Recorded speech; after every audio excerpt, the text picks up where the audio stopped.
My name is Emily, and I'm 42 years old. I have two wonderful children, and my husband Michael is 47. We've been married for 20 years. When we first got married, I was over the moon. Michael was everything I had ever wanted. Kind, attentive, and full of life. He would smile at me every day, tell me he loved me, and I believed him with all my heart. We built a life together. 2 years into our marriage, we had our first child, a boy named Ethan. He's bright, funny, and has a heart of gold. 2 years later, we welcomed our daughter, Sophia. She's creative, loves to paint, and has a voice that could calm any storm. For the first few years, Michael was the perfect husband.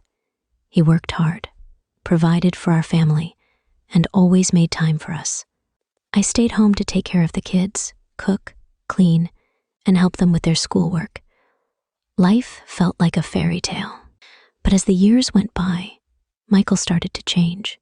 He began working late, going on business trips, and coming home exhausted. He stopped saying "I love you" and became distant. When I asked him why he was so busy, he would snap, "I'm doing this for our family. Don't question me." I was hurt but stayed quiet. I loved him and hoped he would change. Then, 7 years ago, I found something that shattered my world. Michael was packing for a trip, and I noticed 2 plane tickets in his bag. One had his name and the other had a woman's name, Jessica. My heart sank. I cried for days, feeling lost and alone. When Michael returned, I confronted him. "Who is Jessica?" I asked, my voice trembling. "She's nobody," he said dismissively. "Don't worry about it."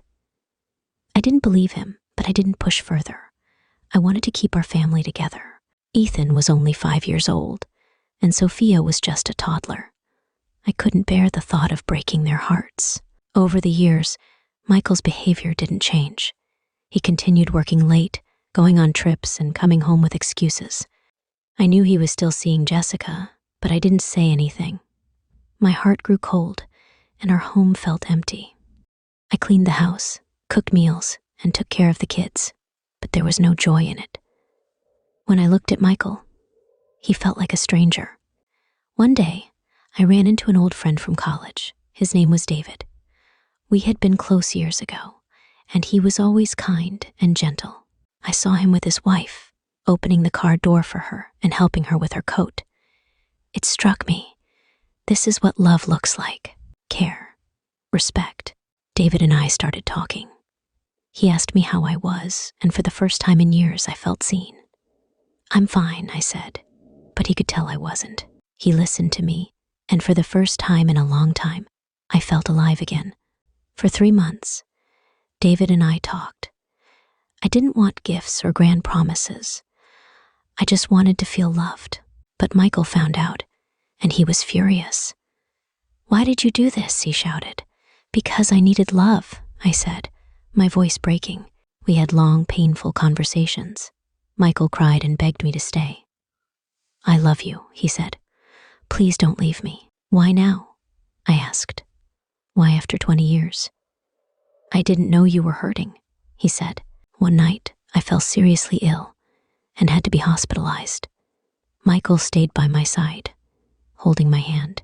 "Don't leave me," he said. "I love you." It was the second time in 20 years I had heard those words from him. Now, Michael is trying to be better. He stays home more, helps with small chores, and asks if I need anything. But my heart is still heavy. I know Jessica is still out there, waiting for him. I don't know what the future holds. I want to believe Michael, but it's hard. I try to smile for my children and be strong for them. I know I'm not perfect. I made mistakes too. But all I ever wanted was to feel loved. After everything that happened, I began to reflect on my life. I spent many sleepless nights staring at the ceiling, wondering if I should stay or leave. What was best for my children? What was best for me? One evening, I sat down with Ethan and Sophia during dinner. They were laughing and sharing stories about school. I looked at them and thought, they're so happy. They don't know the pain in my heart. After dinner, I asked Ethan, Do you think Daddy and I are happy? He looked surprised. I don't know, Mom. You're always kind to each other, but sometimes I feel like you're sad. Sophia, who's younger, said, Mom, I just want us to stay together. I don't want anything to change. Their words broke my heart. I didn't want to hurt them, but I also knew I couldn't pretend forever. One day, I decided to visit David.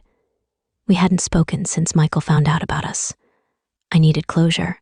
When I saw David, he smiled at me and asked, How are you? I'm trying to fix my life, I said. David nodded. You're strong, Emily. I know you'll find your way. I thanked him and said goodbye. It was the last time I would see him. I decided to have an honest conversation with Michael. Do you want this marriage to work? I asked. Yes, he said. I made mistakes, but I love you. Can you leave Jessica? I asked. Can you give me the love and care I need? I'll try, he said. Trying isn't enough, I replied. I need you to mean it.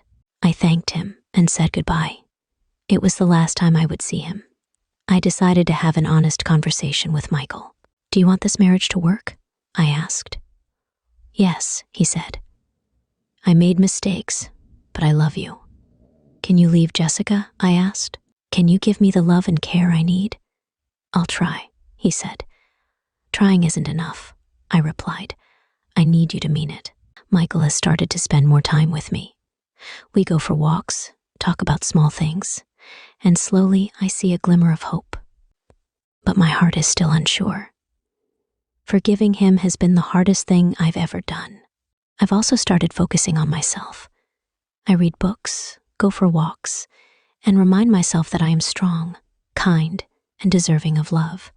This journey has taught me that love isn't just words, it's actions, care, and respect. I've learned that people make mistakes, but I've also learned that I am strong enough to survive pain and find happiness, one day at a time.